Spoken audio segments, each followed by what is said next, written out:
Welcome to this course on Introduction to Python Programming for Beginners. Here's Module 1. We'll first take a look at the introduction and the course agenda. In our first lesson, I'll talk about the course agenda, which means that various modules and lessons within the Python programming. This is a beginner's course, so you don't need any experience in programming. I'm going to introduce you to the basic programming concepts and then take you step by step by means of tutorials, and we'll do both. We'll do concepts and then we'll apply those concepts by means of a tutorial, and that's the best way to learn. And then in lesson 2 we will highlight some of the areas as to why do programming, what is programming all about, and the basics of flowchart and logic as well. So just introducing you to the programming end of things, and of course later we'll get into the actual Python program. We'll also discuss what Python is and so on. But in this first module, I'll just introduce some of the basic concepts of programming and then take you through the course agenda as well. In Module 2, we'll get into the basics of Python. This module has 7 lessons. Lesson 1 is downloading Python. So from scratch, I'll demonstrate how to get hold of Python, what is Python, where do you go find it, how do you download it, whether on a Macintosh computer or on your Windows machine. I'll explain the various steps that are required in downloading Python and some of the prerequisites as well. So I'll highlight some of the areas to download Python and what does it come with. In other words, what does the package has? What are the various features of Python program itself? Lesson 2 is the Python interpreter and idle. These are the two elements that get installed when you install Python on your computer.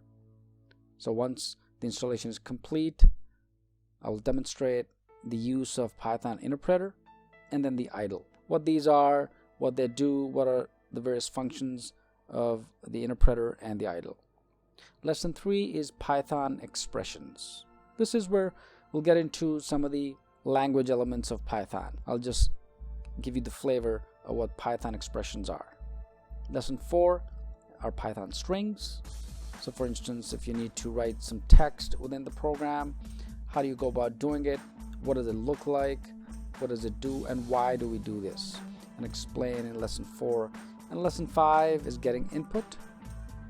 For instance, if you're working or writing a program, you have to provide an input to the program so that it does something for us. So we'll take a look at what getting input means in lesson 5.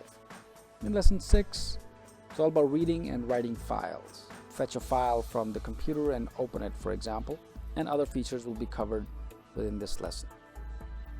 In lesson 7 is the nuts and bolts and starting the idle. So in this lesson, I will explain the actual interface itself, what each line means. So I'm going to open up a sample program and I'm going to demonstrate various parts of the program.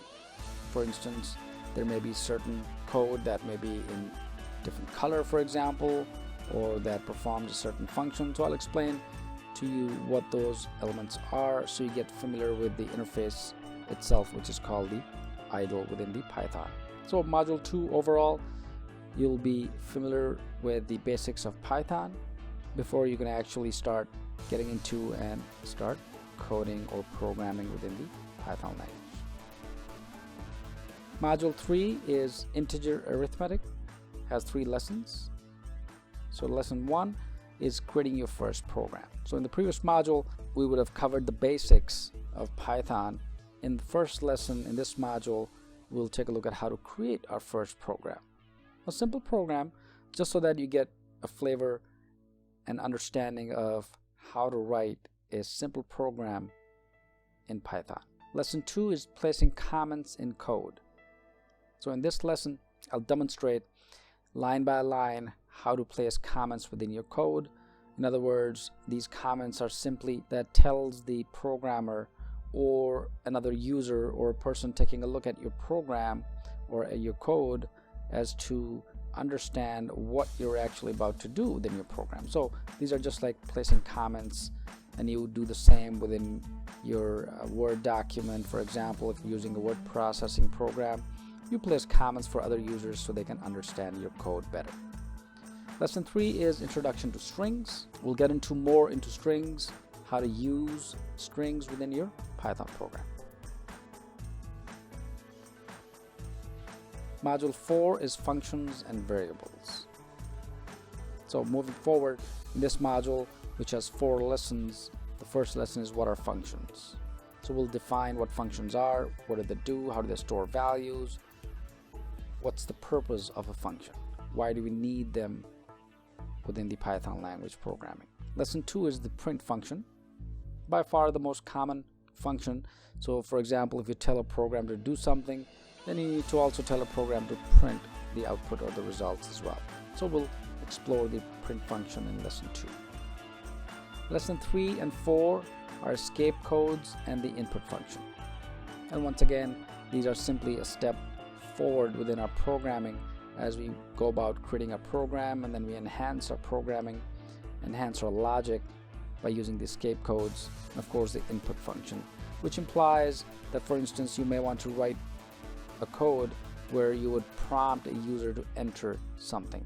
Use a certain software, you click on something, and it prompts you to enter your username.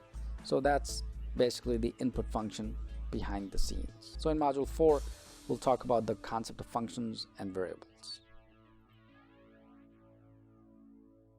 Module 5 is function definition. This has 5 lessons. First is global variables, how to define global variables and what they are and what they do. Lesson 2 is the concept of dictionaries. And lesson 3 is concept of lists. And these are, again, you define a certain set of values and then you use code and use those values. And lesson 4 are what are tuples. These are very similar to lists. In fact, they are kind of lists. The only difference is between lists and a tuple is that you cannot change the tuple unless you change it back to a list, and then you create a tuple again. So I'll explain later on, once we get into these lessons, what's the purpose and why do we use these. And lesson 5 is Introduction to Loops. And this is important because loops are inevitably more important as you program things. For instance, if you were to play a number game, the first prompt or the input is enter a number that you want to guess. And if you guess the number incorrect, then it was going to prompt you again for a number, a new number. And once again, you enter that number, and if that number is also incorrect, the software or the program is going to prompt you again to enter the number, and you'll keep repeating the steps until you find the correct number or you enter the correct number. So that's what a loop is all about. So until and unless you find the correct value, the software or the code is going to keep looping around until the result is finalized. So we'll take a look at the loops in lesson 5. Module 6 is object orientation. We'll get into more in lesson 1 about graphics. Lesson 2 is conditional execution. Lesson 3 is if statements. And again, these are more conditional logic. So for instance, if it was going to rain, I need to take an umbrella, right? So that's just a simple English statement that if something happens, then I will do something else, right? So if, then, else is a basic logic that we use in programs, Python programming language, or we write the code and letting the software know that, hey, we need something done, here's our conditional logic. So we'll explore the concept of if statements and additional if statements, which means they're nested within if statements. So there will be multiple if statements. And lesson 5 is the while loop. So while is again wait and then loop around to do something. So module 6 is about object orientation. And module 7 is about projects. I've listed a couple of lessons here, project A and project B, which simply means that we will do from scratch, we'll create certain projects using Python. So maybe we'll create a number game, we'll create some other games, for example, in Python, or do some other programming that may help you within your work environment. So we'll explore by using and creating from scratch a couple of projects, and I might create other projects as well, even though I've listed a couple of lessons, but I may end up doing, for practice purposes, additional lessons within this module as well. And all of the modules are reinforced within these projects. And finally, in module 8, we will conclude, and the course conclusion will cover essentially recapping all the concepts, all the lessons that we've covered within the Python programming. The objective here is to ensure that you not only understand the basics of programming and why we program, but also how to program and using Python language. So in conclusion, we will recap essentially all of the important concepts that we already covered. So without further ado, let's get into our first module and explore various lessons. The entire course is about concepts and then applying those concepts using Python interpreter and idle. So we'll explore and I'll demonstrate by hands-on tutorials how to understand a certain concept and then how to apply it and how to see the output. What does it do? So let's get started and let's begin our first module.